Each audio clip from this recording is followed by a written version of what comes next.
মাঘৰ বিহু বুলি ক'লে মাংস এনেকৈ খৰিকাত দি পুৰি খোৱাটো একদম মেইন আৰু ন পুৰা মাংস হৈ গ'ল দেই আমাৰ খাবলৈ মজা মজা মজা মজা মজা গুড মৰ্নিং সকলোকে আজি উৰুকাৰ ৰাতিৰ হিয়া ভৰা শুভেচ্ছা জ্ঞাপন কৰিছোঁ কিন্তু ভিডিঅ'টো পাব পিছত বহুতে তেনেকৈ কমেণ্ট কৰে যে আজি আমুক তাৰিখ আমুক বাৰ আজি উৰুকা নহয় সেইকাৰণে কথাটোৰ লগতে কৈ দিলোঁ আমাৰ চেংলাং এইমাত্ৰ উঠি আহিছে আৰু মই আহি পালোহি স্কুলৰ পৰা এইটো চাবি হাততে আছে অলপমান বজাৰ সমাৰ কৰিবৰ কাৰণেও গ'লোঁ কাৰণ মই ওলাই গৈছোঁ যেতিয়া একেবাৰতে বোলো বজাৰকেইটা কৰি আনো তেনেকৈ ভাবিলোঁ আমাৰ মানুহজনে মেজি এয়া আৰম্ভ কৰিলে সাজিবলৈ এয়া আমাৰ ঘৰত আজি তৃতীয়টো বৰ্ষৰ মেজি হয় আৰু ৰাইজৰ লগত একেলগতে খাওঁ এবাৰো খোৱা হ'ব কিন্তু চেংনাঙৰ কাৰণে এইটো মেজি সজা হৈছে দতিয়াক হ'লে এইবিলাকে কাম তেনেকৈ নাতিনীৰ কাৰণে কি কি কৰিব লাগে হয় নাই হেৰা শুভেচ্ছা দিলোঁ দেই সকলোকে ভোগালী সকলোৰে ভোগৰ হওক অসূয়া অপ্ৰীতি দূৰ হওক অভাৱ অনাটন দূৰ হওক আৰু আমাৰ মুনুমাই ড্ৰেছ চেঞ্জ কৰা নাই বাৰু এতিয়ালৈকে তলৰ চোলাটো ওলাই আছে চেঞ্জ কৰিবলৈ কোৱা নাই মানে ওলাই থাকে গম পোৱা যায় খাই মেলি আৰু আজৰি হৈ চেঞ্জ কৰি মানে ভোজৰ ভাত খাবলৈ মানে শাক পাচলি কাটিবগৈ লাগিব নহয় তালৈ যাম হয়নে খালি মই এতিয়া হাউতকৈ এফালৰ পৰা আহোঁগৈ ডাঙৰ নন্দাজনী ঘৰৰ পৰা আহোঁগৈ পটককৈ বিহুৰ আগে আগে অকণমান এভুমুকি মাৰি থৈ আহোঁগৈ মই তাৰপৰা আহোঁগৈ দেই মাঘৰ বিহুত লাই পাত খাই বৰ মজা লাগে অলপমান শাক পাচলি কিবা কিবি দুটামান লৈ যাওঁ আৰু এইফালে ল'লোঁ ধনিয়া আৰু অলপ ল'লোঁ এয়া হৈছে বেঙেনা মই যেতিয়া এখন ঘৰলৈ আহিছিলোঁ ডাঙৰ ভণ্টি তাৰ ছমাহৰ পিছতে তাইও বিয়া হৈছে তথাপিও কিন্তু যিকেইটা দিন আমি একেলগতে থাকিলোঁ বৌয়েক নন্দেক আমাৰ যিটো সম্পৰ্ক এইটো মানে এটা ভাবিব নোৱাৰা সম্পৰ্ক আৰু সৰু ভনীজনীও ক'বই নালাগে সেইজনী মোৰ লগত একদম ফ্ৰেণ্ড নিচিনা এতিয়াও কেতিয়াবা যদি মই ফোন নকৰোঁ তাই অভিমান কৰে কিন্তু সেই অভিমানখিনি শুনিবলৈও কেতিয়াবা ভালো লাগে দিয়কচোন বাৰু কোনোবাই যে মোক লৈ অকণমান অভিমান কৰিছে অকণমান যে সেই মৰম এটা আছে সেইখিনি আচলতে পাবলৈও কিন্তু মানুহৰ সৌভাগ্য লাগিব সময়বোৰ আপুনি মই ভবাৰ দৰে সকলোৰে একে নহয় আমাৰ ডাঙৰ ভণ্টি মানুহজন হঠাতে ঢুকাই থাকিলে এতিয়া এবছৰ হৈ গৈছে এই এটা বছৰে মানুহজন নথকাকৈ কেনেকৈ যে সিহঁতি আছে বিহু সংক্ৰান্তিত বিশেষকৈতো খুব মনত পৰে ন চাৰিওকাষে ঢেৰ মানুহ কিন্তু নিজৰ মানুহজন নথকাটো বা সন্তানকেইটাই নিজৰ দেউতাক নথকাকৈ এনেকৈ যে বিহুটো পালন কৰিবলগীয়া হয় সেইখিনি আচলতে যিয়ে ভুগিছে তেওঁহে গম পায় এতিয়া মই গৈ লওঁ আহি পাইহে আকৌ আপোনালোকক লগ পাম দেই ভণ্টিহঁতৰ ঘৰৰ পৰা আহিলোঁ আৰু আহি পাই আমাৰ একেবাৰে ৰাস্তাৰ কাষতে আমাৰ ভেলাঘৰটো আছে এয়া আজি আমাৰ সন্ধিয়ালৈ ভেলাঘৰত আমাৰ ভাত খোৱা হ'ব সকলো ৰাইজে একত্ৰিত হৈ একেলগতে আমাৰ গাঁৱৰ মানুহখিনিয়ে কিমান ধুনীয়াকৈ বনাইছে আৰু দেই সৌবাই বনালানে নে ৰাইজে লগ লাগি এতিয়াতো বেলেগ মানুহ নাই যেতিয়া তোমাক ক'বলৈ বৰ ভাল হৈছে ভালে কুশলে আছে বিহু খাই বুলিয়ে ধৰকচোন বাৰু ডাঙৰ নন্দাজনী ঘৰৰ পৰা আহিলোঁ অঁ এইবোৰ চিক চাক হ'লেই বোলে কোনবিন ন বাইদেৱে ৰান্ধিলে নেকি মই ৰান্ধিলোঁ আৰু বাকীসকল আহিব এতিয়া লাহেকৈ শাক পাত কটা আৰম্ভ হ'ব আমাৰ মুনুহঁতো আহিব কেনেকুৱা লাগিছে জনাব দেই এইটো বৰ ধুনীয়াকৈ বনালেও ভাল লাগিছে অঁ ৰাতি বেছি ভাল লাগিব ন লাইট দিয়া আছে চিক চাক ভাজি খাই আহিও ঘৰ পালোহি ভাত খালোঁ এতিয়া ভাত পানী খাই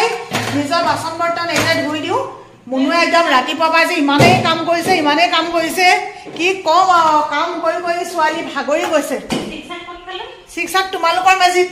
তোমালোকৰ মানে কি হ'ল মেজিটো চবৰে হয় ন কিন্তু মই ভাবিছোঁ চেংনাঙক ইমান ৰাতিখন নপঠিয়াম নেকি মই ৰখীয়া হ'ব লাগিব চাগে সেইকাৰণে কৈছোঁ তোমালোকৰ মেজি বুলি অঁ দেহামণি মই যে ক'ৰ পৰা আহিলোঁগৈ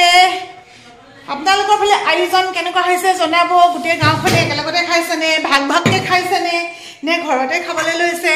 যেনেকৈ নহওক আৰু ন অসমীয়া মানুহে বিহু পালন কৰিবই গাখীৰ গৰম কৰিলোঁ আৰু এতিয়া আমাৰ চেংনাঙক দিব লাগে অকণমান গৰু গাখীৰ আপোনালোকে খুৱাই নে নোখোৱাই কাৰ কাৰ ল'ৰা ছোৱালীয়ে খায় কাৰ কাৰ নাখায় কমেণ্ট কৰিব দেই আহা বহি লোৱা অঁ বহা বহা ধূলি লাগি আছে নেকি নহয় তুমি কিবা খাইছিলা আকৌ সেইখিনি পৰিলে অঁ কিবা পৰিলে মাইনাটো থৈ লোৱাচোন দেহা লোৱা এতিয়া এইটো লোৱা ধৰি লোৱা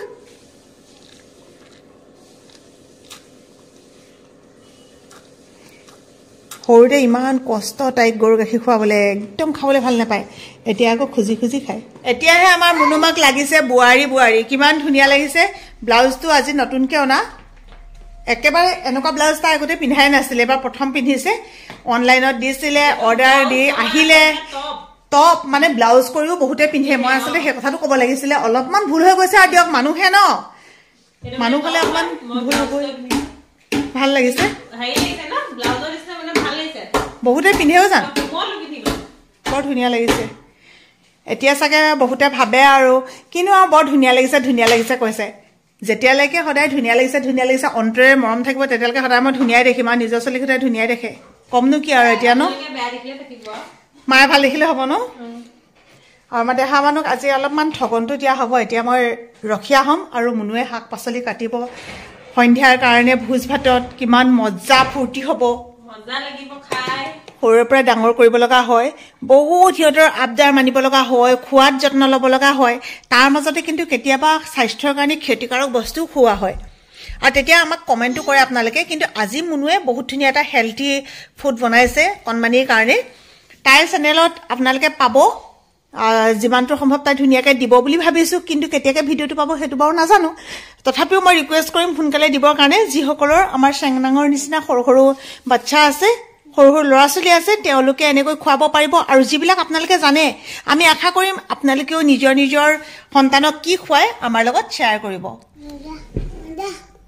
আমাৰ সৰু মাইনা এটা আছে ইমানেই অকণমানি মাইনা নহয় খোজকাঢ়িবও নোৱাৰে এতিয়া এনেকৈ শুই থাকে আৰু হেপী টু ইউ আজি খাবলৈ যাব লাগিব এঠাইলৈ হয়নে নহয় বাৰু আজি পালোহি আমাৰ বাৰ্থডে বয়ৰ ওচৰলৈ এবছৰ হৈ গ'ল যোৱা বছৰ তুমি এইটো দিনতে আহিছিলা পৃথিৱীলৈ ন ভালে কুশলে থাকিবা দেই সকলোৱে আশীৰ্বাদ কৰিব দেই আমাৰ পোনাকণটো যাতে সোনকালে ধুনীয়াকৈ ডাঙৰ হয় আৰু ই মানে মাকৰ গাখীৰ খাবলৈ নাপালে কেইটামান দিনহে খাবলৈ পালে তাৰপিছতে দুধদানি খাই খায়ে ডাঙৰ হ'ব লগা হ'ল ল'ৰাটো অ' শুন কি কৰিছা আহাচোন অকণমান লওঁ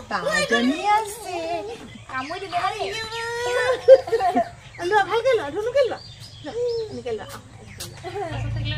কি মৰম লগাটো হৈছে ন তোমালোকে খালা খাই লোৱা আকৌ একেলগতে খোৱা খাওঁকৈ থাকিলে মানে ঘৰৰ মানুহবোৰ থাকিয়ে যায় আলহী ধুনুহঁতৰ ঘৰ আৰু ধুনু ককায়েকে আকৌ বাহিৰত এবাৰ চাকৰি কৰে তাকে ভনীয়েকলে আনিছে নতুন নতুন ফ্ৰক আমি ইয়াতে ৰৈ আছো ধুনুক সেইকাৰণে মাতি দিলো এইটো ধুন এইটো লোৱা ধুনীয়া লাগিছেনে মজা ৱাও বৰ ধুনীয়া লাগিছে পিন্ধাচোন এতিয়া আৰু বহুতৰ হয়তো এটা ভুল ধাৰণা থাকিব পাৰে দেই চাকৰি বুলি কওঁতে কেৱল চৰকাৰী চাকৰি কৰাকে চাকৰি নকয় প্ৰাইভেট ছেক্টৰত সি এটা জব পাইছে গতিকে প্ৰাইভেটত হ'লেও আমি ভাবোঁ সি নিজে যেতিয়া চলিছে ভনীয়েকলে কিবা এটা আনিব পাৰিছে গতিকে সেইটোৱে চাকৰি দেউতাকলে আনিছে চাৰ্ট মাকলে কিবা এটা আনিছে একোনে সুখ ন যিয়ে নকৰক হয় নহয় কোৱাচোন বাৰু কিবা এটা নিজে কৰি পেলাই যে দিব পাৰিছে সেইটো বৰ ডাঙৰ কথা তেল পিঠাটো দেখিলে মোৰ এটা কথালৈ মনত পৰে এবাৰ আমাৰ মাহঁত কেনিবা গৈছিলে ঘৰত বহুত এখিনি তেল পিঠা বনাই থৈ গৈছিলে মাহঁতে আহি পেলাই চাইছে একদম ইমানেই এখিনি বনাই থৈ যে তেল পিঠাৰ দাদাই খাই বোলে ঘৰৰখীয়া হৈ একেবাৰে নাইকিয়া কৰিছিলে নহয় দুটা নে মাত্ৰ তিনিটা আছিলে ইমানেই ভাল পায় মানে বনাইছেনে বাৰু আপোনালোকেও বনাই আছে চাগে ন খাবা আহি পেলাই মন নগৈছিলে হাতখন ধুৱাই দিলা নাই নে তেনেকে দিলা হাত লেতেৰা হৈ আছিলে আকৌ দেই বিহুৰ উৰুকা ৰাতিৰ আয়োজন এতিয়া খাম আমি গাহৰি পুৰা অলপমান বইল কৰি লৈছো তেতিয়াহ'লে খাই মজা লাগে ইয়াৰ লগত থাকিব নিমখ জলকীয়া পিঁয়াজ তাৰপিছতে অকণমান নেমু কি মস্তি লাগে আৰু মাঘৰ বিহু বুলি ক'লে মাংস এনেকৈ খৰিকাত দি পুৰি খোৱাটো একদম মেইন আৰু ন আমাৰতো গাহৰি মেইন হয় একদম মজা পুৰি আছো দেই পুৰি আছো নহয় পিছে পুৰিবলৈ লৈছো এইফালে 2 খৰিকামান দিলোৱেই 4টা খৰিকা হৈ গ'ল আৰু এতিয়া এয়া হৈছে 5 নম্বৰ আমাৰ চেংনাঙৰ কাৰণে কৰিব লাগিব 6 নম্বৰ আমাৰ আকৌ দেহা মানুহ সৰু মানুহ হ'লেও মানুহে হ'ল নহয় এতিয়া কিমান খাব পাৰে ন এইটো পিছৰ কথা কিন্তু দিব লাগিব মজা এইফালে পুৰি আছো আমাৰ এওঁ খৰিকা বনোৱাত ভাল খৰিকাকেইডাল একদম ধুনীয়াকৈ বনাই থৈছে যোৱা বছৰে ভাবিলো দেই এইবাৰ বোলো অকণমান বেলেগকৈ বনাই আনি পেলাই থ'ম কিহৰ বনাই জানো পাই বনাই পেলাই বোলো আনিব লাগিব কিন্তু একদম বছৰটো শেষ হ'লগৈ তাৰপিছতহে আকৌ মনত পৰিছে যে খৰিকা বনাম বুলি কৈছিলোঁ এই বছৰো তেনেকৈ গ'ল বহুতে ভাবে যে পাৰ্টি বা বিহু বুলি ক'লে মদেই খাব লাগে আমাৰ সোণটো বাবলুহঁতক এইটো কাৰণতে ভাল লাগে যে সিহঁতি ঘৰতে এনেকৈ আমাৰ লগতে খাব মাংস পুৰি দিলে ইয়াতে সিহঁতি সন্তুষ্ট সিহঁতি মদ নাখায় এতিয়ালৈকে সিহঁতি সেইটো বস্তু খোৱা নাই আৰু মই ভাবোঁ ইমান দিনলৈকে নাখালে যেতিয়া আৰু নাখাব আৰু সিহঁতি পুৰা মাংস হৈ গ'ল দেই আমাৰ খাবলৈ একদম মজা মজা হৈছে কি ধুনীয়া গোন্ধ ওলাইছে এতিয়া কেঁচা জলকীয়া নেমু পিঁয়াজ দি পেলাই খোৱাহে কথা আৰু পুৰা মাংস মজা ধুন কেনেকুৱা ভালনে মজা মজা মজা মজা মজা চবৰে হাতে হাতে প্লেট কিন্তু এতিয়া মুনু নাই মুনু আহিব তাৰ কাৰণে এয়া জুইৰ ওপৰতে থৈয়ে দিছোঁ দেহামণি লাগে কলিজা লাগে দিছোঁ ৰ'বা দিছোঁ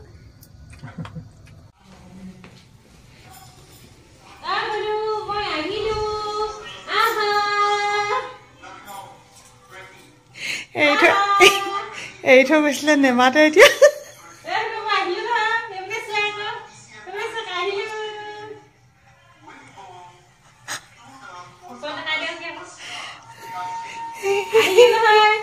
পাত্তাই নিদিয়ে যে কিয় নিদিয়া পাত্তা নিদিয়ে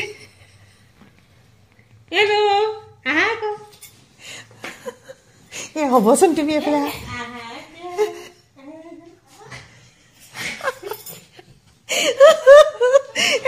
গৈছিলে এতিয়া পাত্তাই নিদিয়ে